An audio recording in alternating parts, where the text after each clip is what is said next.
Hi, everyone. My name is Jennifer J. Raffler, and I am your host for the Sol2Soul Global Summit. Learn the truth about our sun, how it heals us, supports our spiritual evolution, and more. Today, we have a most awesome guest, Justin Deschamps. Justin Deschamps has been a truth seeker all his life, studying physics, psychology, law, philosophy, and spirituality, and working to weave these seemingly separate bodies of information into a holistic tapestry of ever-expanding knowledge. Justin is a student of all and a teacher to some, sharing what he has discovered with those who are ready and willing to take responsibility for making themselves and the world a better place. The goal of his work is to help himself and others become better truth seekers, and in doing so, form a community of holistically minded individuals capable of creating world-healing projects for the benefit of all life, what has been called the great work. Check out his project, Stillness in the Storm, to see some of his work. You can follow him on Twitter at SITS Show, on Facebook under Stillness in the Storm, and at minds.com. Thank you, Justin, so much for joining us today. How are you? Good. Thanks for having me. It's a pleasure to be here. Oh, I'm so happy to have you here today because the things that you want to talk about regarding the sun, they're over my head. So I'm looking forward to learning a lot from you, and I'm sure our viewers will be ecstatic to see you here. So thank you so much again for joining us.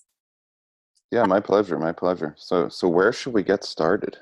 Yeah, how might human activity affect the sun? I know how the sun affects us, but is it possible that we could affect the sun? Right.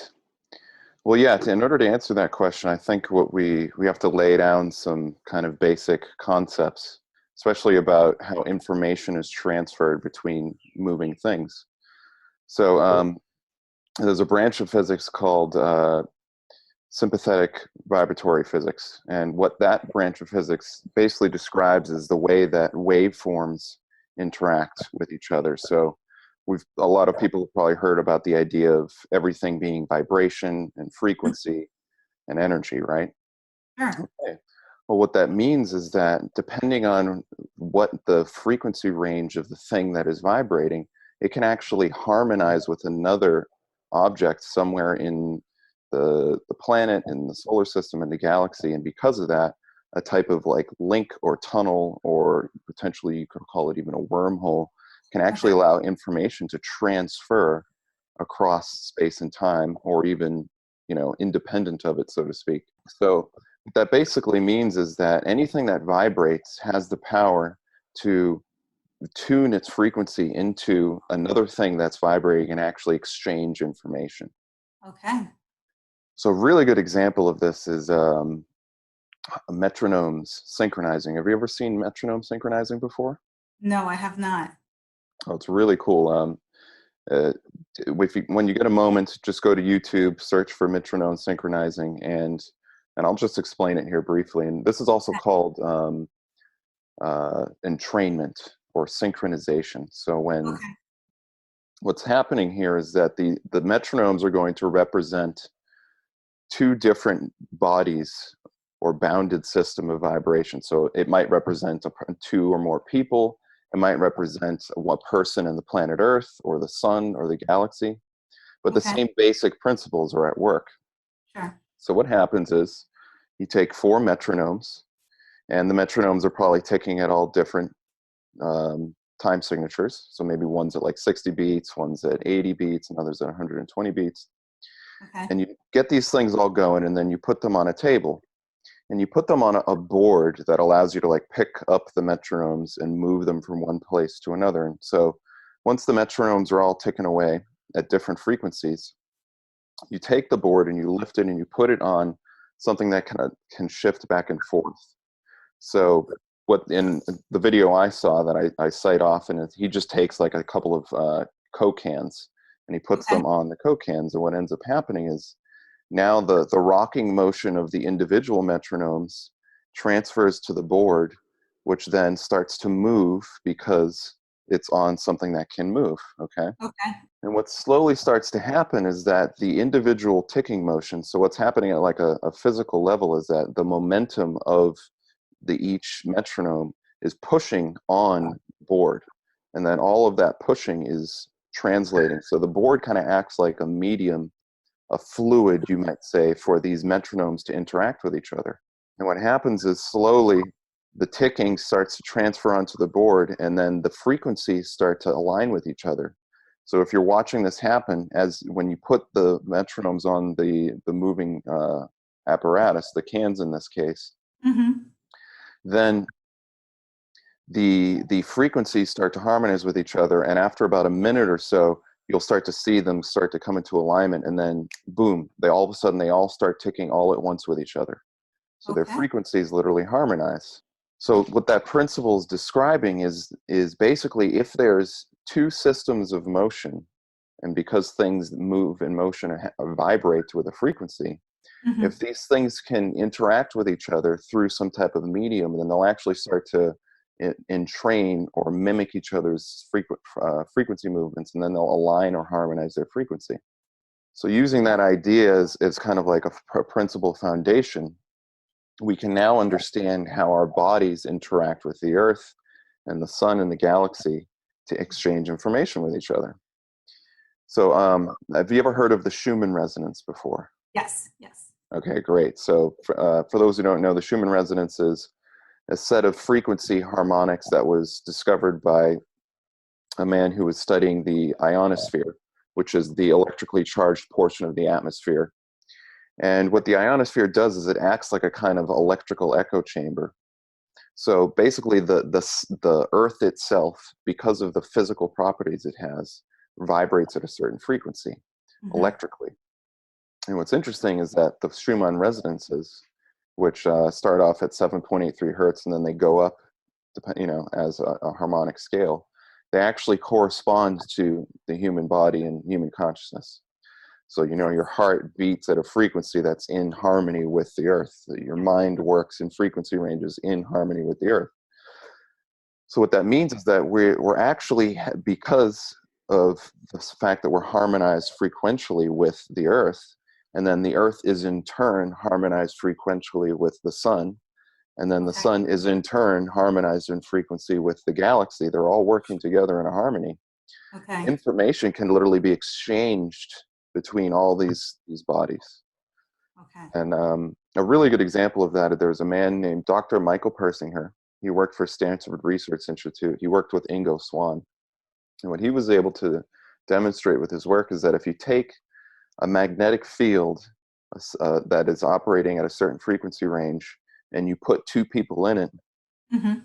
well, one person through meditation practices, a remote viewer, Ingo Swann in this case, was actually able to remote view and see what another person was looking at. So another person would be looking at a picture, and then Ingo Swann would be in another room, and they would be connected by this magnetic field. And Ingo Swann can actually like draw or describe what the other person was seeing, even though he had not seen it before. So what that demonstrates is literally like the information that is stored in your mind is being uploaded into the magnetic field, and then Okay. another person, by tuning into the right frequency, can actually download that information. So it's pretty cool, right? It's Basically, wicked cool and yeah, wicked scary at the same time. exactly, yeah. And, because as you might imagine, this property, this phenomenon might be uh, a problem if somebody nefarious takes advantage of it. So And I'm sure that is going on.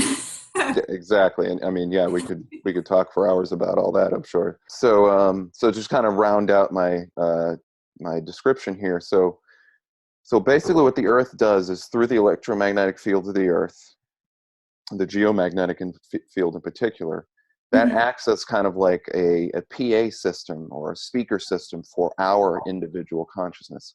Okay. Literally our thoughts, our emotions, our dreams, our intentions, they're literally uploaded into the geomagnetic field. Okay. And then because of that, that information can also transfer to the sun. So what's interesting about that is that there was another researcher, Dan Winter. Mm-hmm. He discovered that through various channeling works, that the what we do with our bodies, particularly with our emotions, if they become more coherent, so if our heart and our brain start to link up with each other and then form a kind of coherence, Mm-hmm. then the power with which the signals we emit out from our bodies increases greatly. So you can actually have the information that's coming from your body really influence the earth, which in turn can influence the sun. And Okay. according to I believe it was the Wingmaker series. So this is the Wingmakers is a series of channelings. I believe the guy's name is Neruda, and the story goes that these beings were trying to, they're in charge of kind of maintaining the timeline in this area of the galaxy and the cosmos, and they they went into the future, and they saw that the galaxy and the local gravimetric fields that were needed, that were kind of keeping everything in harmony, had gotten really out of whack and destabilized. Mm. And they traced that back to a point in our history about 6,000 years ago, to when the Sumerians, according to this body of research, were manipulating a lot of DNA.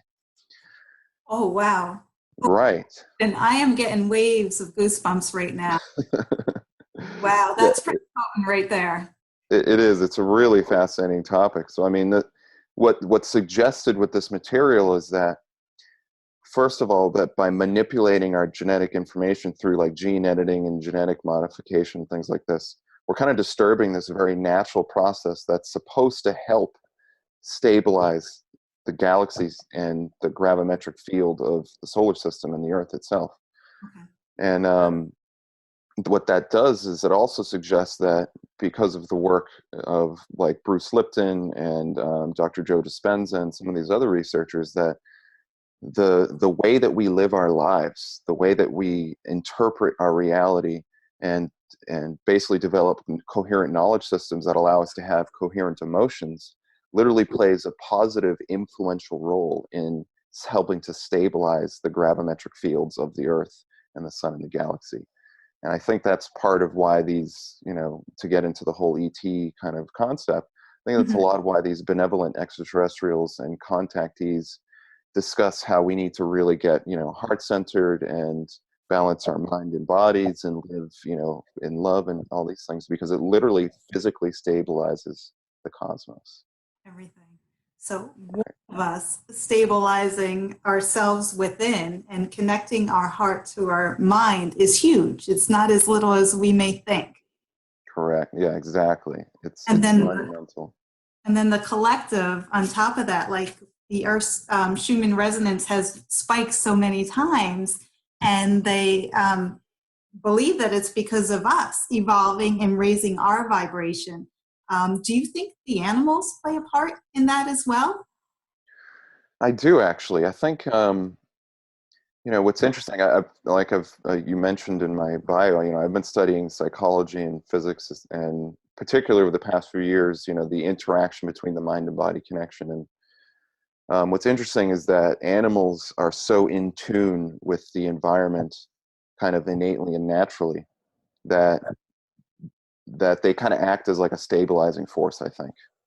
Okay. So the fact that, you know there's a kind of a problem right now, which is that, we're really destroying our environment, and we're in basically what's in like the sixth major extinction event, Mm, partially because of, human interaction. I also think there's some other factors at work here. I okay. think the cosmos and the solar system itself is evolving, and it's going through a transition, and Hmm. these transitions do come with extinction events. And from a materialistic viewpoint, that sounds like really horrible, like, oh my god, well, why would these things happen and whatnot. But what I like to remember is that, the universe is more than just material, it's consciousness. So, you know when we die, it's not that this horrible event, it's actually this beautiful moment of like transformation.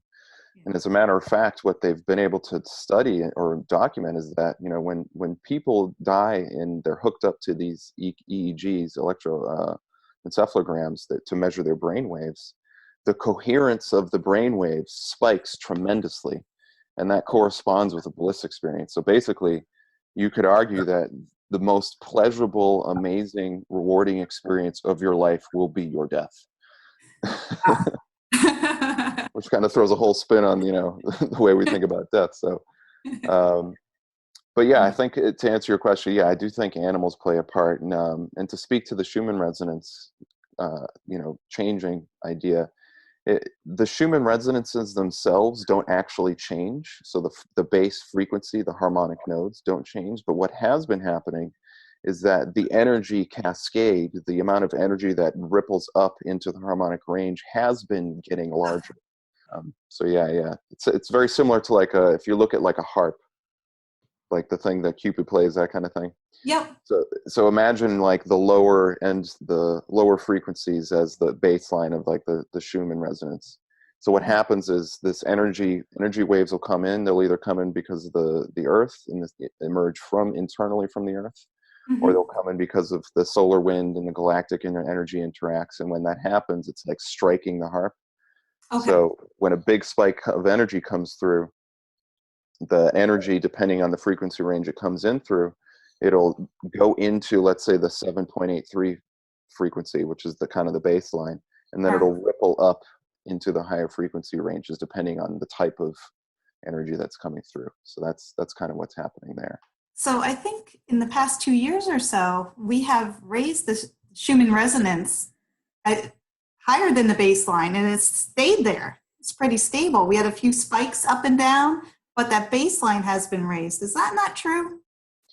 Well, right, yeah. Like I said, the basic frequency range itself hasn't changed. However, the energy, so it's kind of like this, if you're looking at a piano and the keys aren't being struck, that the keys are, the frequencies of those keys are still there, C, D, E, F, G, Yes. that kind of thing, right? So in a sense, you could say that when the Schumann resonance rings, when the geomagnetic field rings like a bell, it was previously ringing more in the C range, okay, in the lower range, but now it's moving in the kind of like the D range. So what's happening is the energy is moving at a higher frequency, but the actual resonances themselves haven't changed. So I know it can be a little kind of confusing to suss all this out, but basically the energy scale, the energy that's operating at an average basis, seems to have been increasing over the past few years or so. And that is a good thing. That's a very good thing. Right. Yes.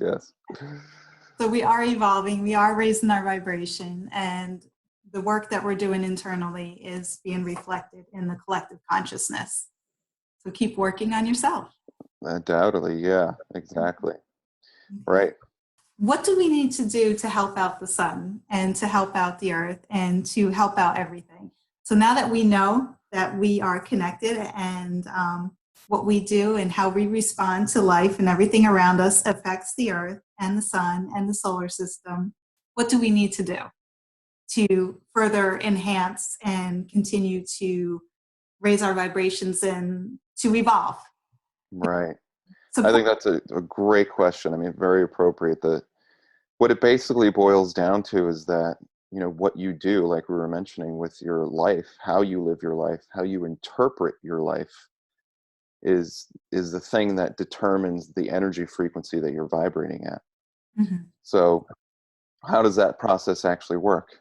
Well, it works because what emotions essentially are is they're like an energetic representation of all of your past choices in response to some stimulus in the moment. So for example, a really good example of this is, if you really like the smell of coffee, okay, well, why do you like the smell of coffee? It's because when you first tried it, you were open and receptive to it.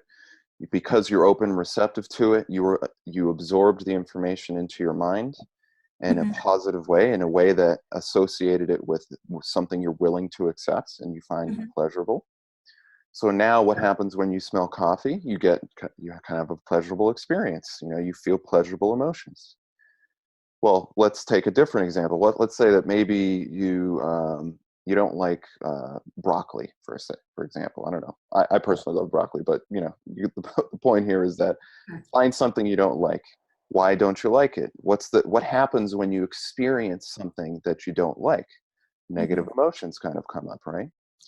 All right. Well, the kind of underlying mechanics or principle at work here is that the way that we interpret things in our experience determine what we emotionally feel from those. And our emotional system projects energy out. The heart is like this electrical pump that's constantly pushing out our emotions into the field, so to speak. When you learn to live as if everything that you can experience is happy and loving and blissful, what you're basically doing is you're raising your frequential energy so that it actually is positive and healing and organizing for the earth around us. And that process happens through philosophy. So it's not a mindless process. It's not something you can just like sit and meditate and be like, well, I really love that broccoli, and and then it'll just magically, you'll love it one day. A lot of the things that we've labeled as bad in our experience, it's because of a good reason. I mean, but let's face it, we're living in a hard world where we have challenges and hard experiences to deal with, and people that we have to figure out how to live, to learn to live with and love it ultimately, right? So it takes a mental work to transmute how you feel about something. For example, I'll use a personal example. Let's say you were working at a job, you had a boss that didn't really respect you.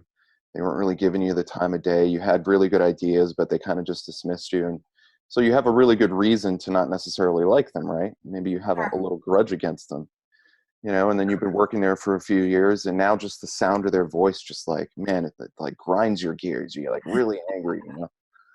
So basically what's happened is you've kind of developed a defense process to deal with the fact that this person that you wanted to, give your good ideas to and work with kind of rejected you. So how do you deal with that? Well, you have to learn how to forgive. You have to learn how to, transmute the way you feel about this person by thinking about it. Well, why did they feel that way towards me? Maybe they were going through some personal challenge in their life, and by understanding what they're going through in their life, I can give them a little more tolerance and feel differently about them. And eventually you keep doing that kind of the soul work, the work, transmutation work. Now somebody that you have every reason to hate, you can actually find a reason to love. And that's the kind of the bigger alchemy work that I think is really important. And you can work on that every day, not just with your boss, but with your children, your spouse, your friends, anybody on Facebook. Oh, there's a hard one right there. Right. Your pets, everybody that you come in contact with, just to have compassion and understanding where they're coming from. And also, what's the lesson there for you? If something is irritating to you, why? Why Right. is that irritating?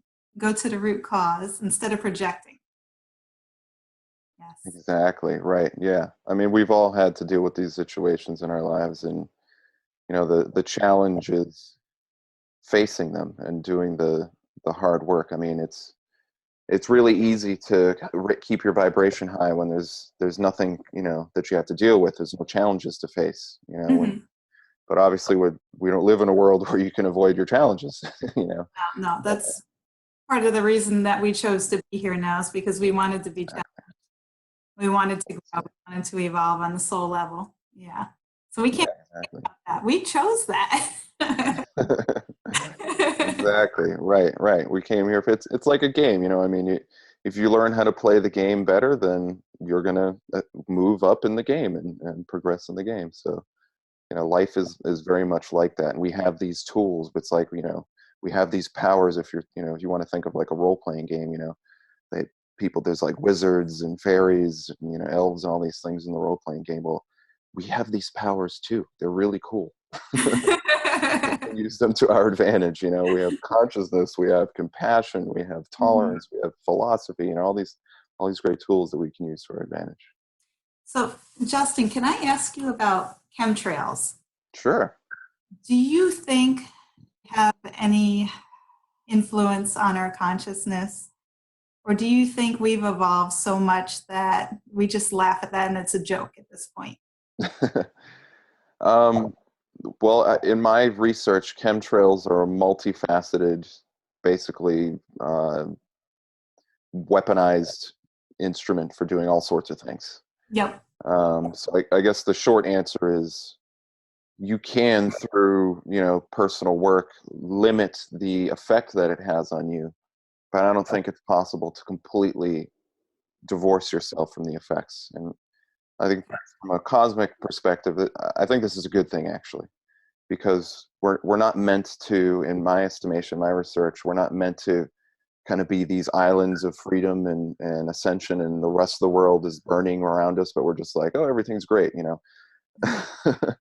I think from a cosmic perspective, there's a reason why we're entangled. We're together with each other because when if you're listening to this interview and you've done a lot of amazing soul work, and you've learned a lot, and you have this love and this compassion and this forgiveness you want to do, well, the world needs you. The world needs that. And if we don't have influences that kind of like keep us playing in the game, so to speak, then it's very easy for us to feel like, oh, well, we can just solve our own problems, and the rest of the world doesn't matter. So I think with chemtrails in particular, one of the things that they do is they're obviously for modifying the weather, right? So modifying the weather has economic impact. You can destroy the crops of one area, you can cause rain to fall in another area, and Hmm. that's going to create financial, material hardship for people on Earth. Yes. So as light workers, as people that are trying to raise our consciousness, there's that arena we can play in. How can we better help our brothers and sisters here with the material needs of life? Hmm. The other thing that chemtrails do is they also, through HARP, the High Frequency Auroral Research Project, if I remember my acronyms correctly, is they manipulate the ionosphere. They manipulate the geomagnetic field, and the geomagnetic field is the global mind that influences our minds. So this is one of the ways that this kind of electromagnetic mind control technology works, is they can literally change the entire electromagnetic field of a region, which Hmm. plays a major influence on us. So, and then there's also the idea that because of the barium, strontium, and I forget the other aluminum, Good. yeah, and all the other things that go into chemtrails, they create this energetic barrier between us and the sun and the cosmos, which actually slows down the evolutionary process frequently. Yes. So I was So yeah. wondering, in the morning, especially this morning, we had a lot of fog. And so there's a lot of moisture in the air. Whatever was up was brought down, and it smelled like chemicals to me. That's Mm-hmm. one of my daughters. I'm like, do you smell the chemicals? Yeah, I smell the chemicals. I've been told that you cannot smell the chemicals from the chemtrails, but I Oh, really? swear I can smell them, and I do not like that smell. Do you know what I'm talking about? Have you smelled that before? I have. It's like a very mild metallic smell almost, or I've smelt that before. It can also take on, almost like a chemical plant kind of smell. I mean, what do you normally smell when you? It smells very chemically to me, like pesticides or something that is not good. And Right. I just want to say pesticides, but it's not pesticides. There's been no applications around here, and it's not in one spot. It's wherever I go, and it's not every morning. But if there's a fog out there or rain or any kind of precipitation, I notice it more. I believe it's being brought down. Yes, exactly. Well, I mean, the earth goes through cycles, especially day and night, or times where energy frequencies change. The earth absorbs a lot of energy in the daytime, and then during the nighttime it kind of sheds that energy. So what tends to do is that all that debris, the particles, the kind of gunk, just Hmm. in general, it kind of condenses throughout the day, throughout the evening, and then in the morning, there's a thick layer where all that Okay. stuff can build up. So I think you're right. I think what's happening is that the the chemtrails are being sprayed throughout the day, and then they kind of all mix around. And I mean, it's really difficult. I don't know if you remember. I remember as a kid, looking at the sky and it'd be like this really deep, rich blue color. And now even on a clear day, it's not really Not that like deep rich. Yeah. So yeah. we're kind of just swimming in this stuff all the time. And in the morning, it can be really thick towards the ground, Mhm. especially. Okay. Do you think that has a much of an impact in the specific UV rays that are beneficial to us? Yeah, I think they are. I mean, and this isn't even necessarily conspiracy theory anymore. I mean, the UN and the International Planetary, what's international, I forget what, IPCC, the Climate Change Panel. Um, I mean, they're openly talking about spraying chemicals and compounds. Silver dioxide, I believe, is one of the ones they're talking about, um, to shield the Earth from the heat of the sun. So we know that this isn't, like I said, I mean, this isn't like 10 years ago where it was all conspiracy theory. I mean, this is stuff that they're openly talking about now in the mainstream. Mhm. So yes, it definitely affects the light, that quality that comes in. I mean, one of the things that's been fairly well documented by people like Dane Wingington from Geoengineering Watch is that they're putting aluminum, strontium, cadmium, all these heavy metals in this. They Mhm. also put um, human blood plasma in there. So there's like pathogens. There's self-replicating nanobacteria and nanoparticles. I mean, there's all sorts of stuff in these chemtrails, but one of the effects that it has, undoubtedly, aluminum in particular. I mean, it's right in the word. If you break down the phonetic meaning of aluminum, A means the antithesis of, or the Lumen. reduction, and then Ah, lumen, light. So what is that? Anti-light. wow. Yeah. And then, I mean, and then aluminum, what is the effect it has in our bodies when we consume it? Well, aluminum's toxic to us. It causes neurological issues. It's been connected to autism. I mean, so there's all sorts of reasons to suggest that what's being sprayed in our sky is literally changing the amount of light that's absorbed by our biology. And I think what you were mentioning, I think if I remember correctly, it's 380 nanometer wavelength light, which is the ultraviolet light. We need that light to absorb into our DNA. It makes us healthier. Um, the other kind of light that's really important is infrared light. The infrared light, particularly from sunlight, it helps us create what's called H3O2 water, so the kind of the fourth phase of water, and our bodies need that. All of our vitamin and nutrient interactions happen through that kind of like heavy water type of a medium. So Mhm. yeah, these things are definitely affecting our biology and the energy that is being absorbed from space. And I know there's benevolent races that are out there in ships, and it seems like they're clearing up the chemtrails. Are you aware of that? Is that truth? I've heard of this idea before, and I've seen a few compelling YouTube videos where just show the chemtrail going, and then there's a UFO coming, and looks like it's Yeah. cleaning things up. Yeah. So I mean, I can't say 100% for sure if that's actually what's happening, but I think a compelling case could be made for that. I mean, Okay. frankly, I've heard estimates where they're dumping like billions of tons of this stuff into the atmosphere every year, and the miracle that is life that seems to keep going despite the best Yes. efforts of the powers that be. I mean, if you need any more proof of the existence of divine intervention, I don't know what else to show you, kind of thing. So, um, so yeah, but I mean, I also think that this is part of like what I would call a cosmic initiation. Is that yes, there are bad things that are happening on this planet. That's undeniable. Mhm. Chemtrails is a great example. The poisoning of food and whatnot, great example. I mean, the list of things we could put on the table is daunting.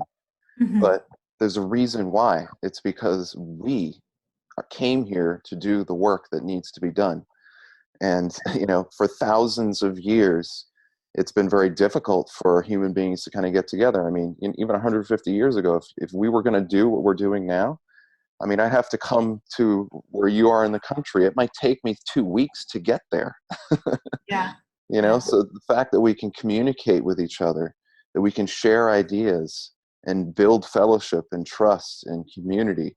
I mean, that is like a linchpin development in kind of the what you might call like the war for the evolution of consciousness, you could say. Mm.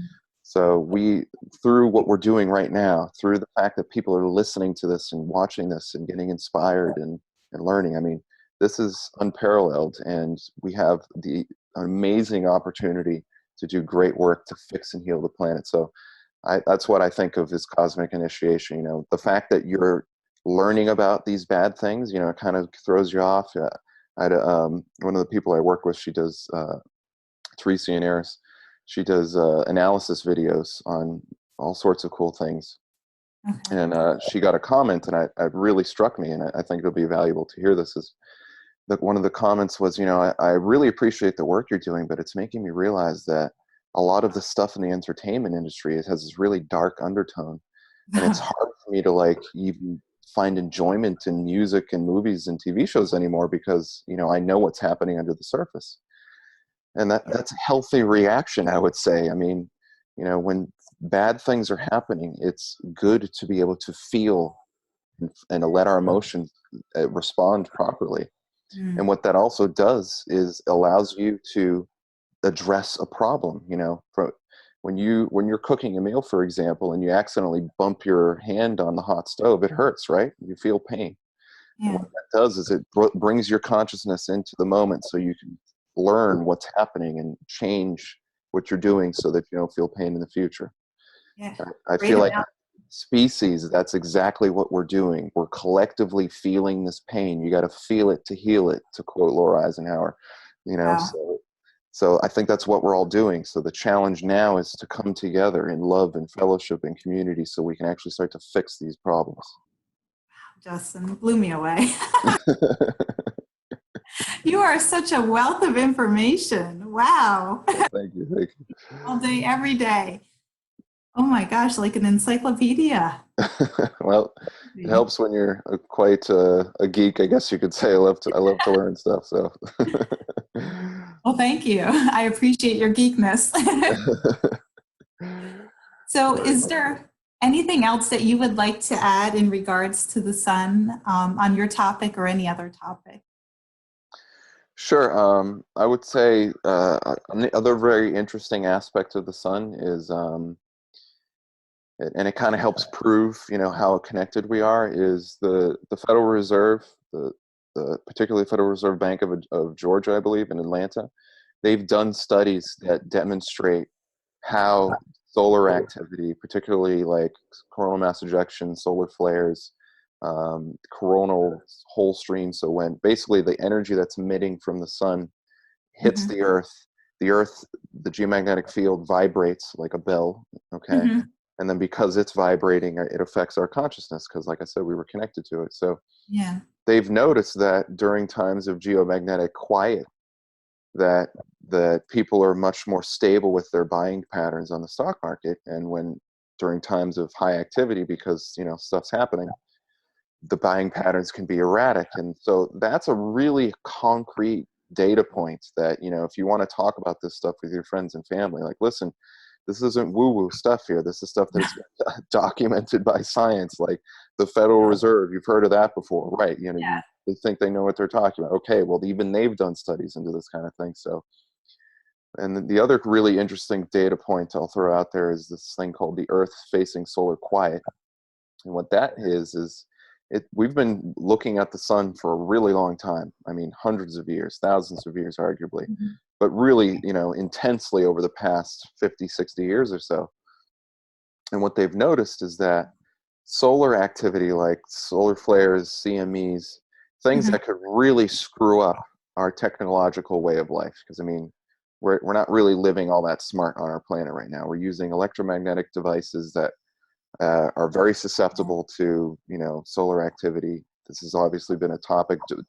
President Obama, he produced a like executive order trying to prepare the telecommunication systems for this eventuality. So what's interesting though is that even though this we're very susceptible to this, the sun seems to know that it's the Earth is very susceptible to these interactions, and it doesn't let activity happen that faces the earth. That's what the earth facing solar quiet is. And I kind of described it as if the sun is alive, and quite frankly, that's It is. my theory, you know. Yes.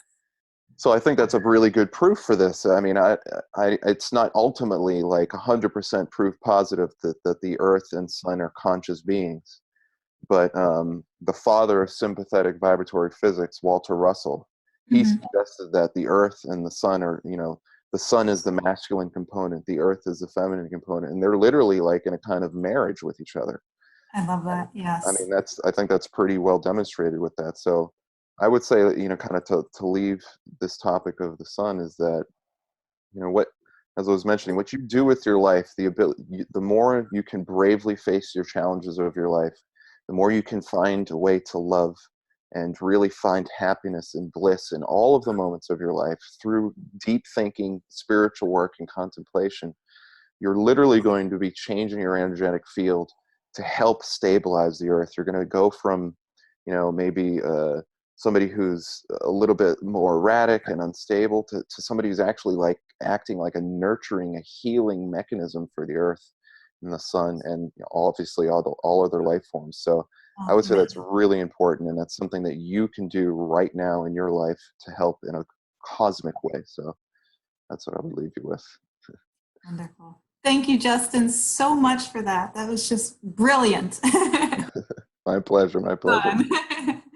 So everybody stay tuned for more exceptional videos with other gifted guests, just like Justin himself. And I look forward to seeing you again.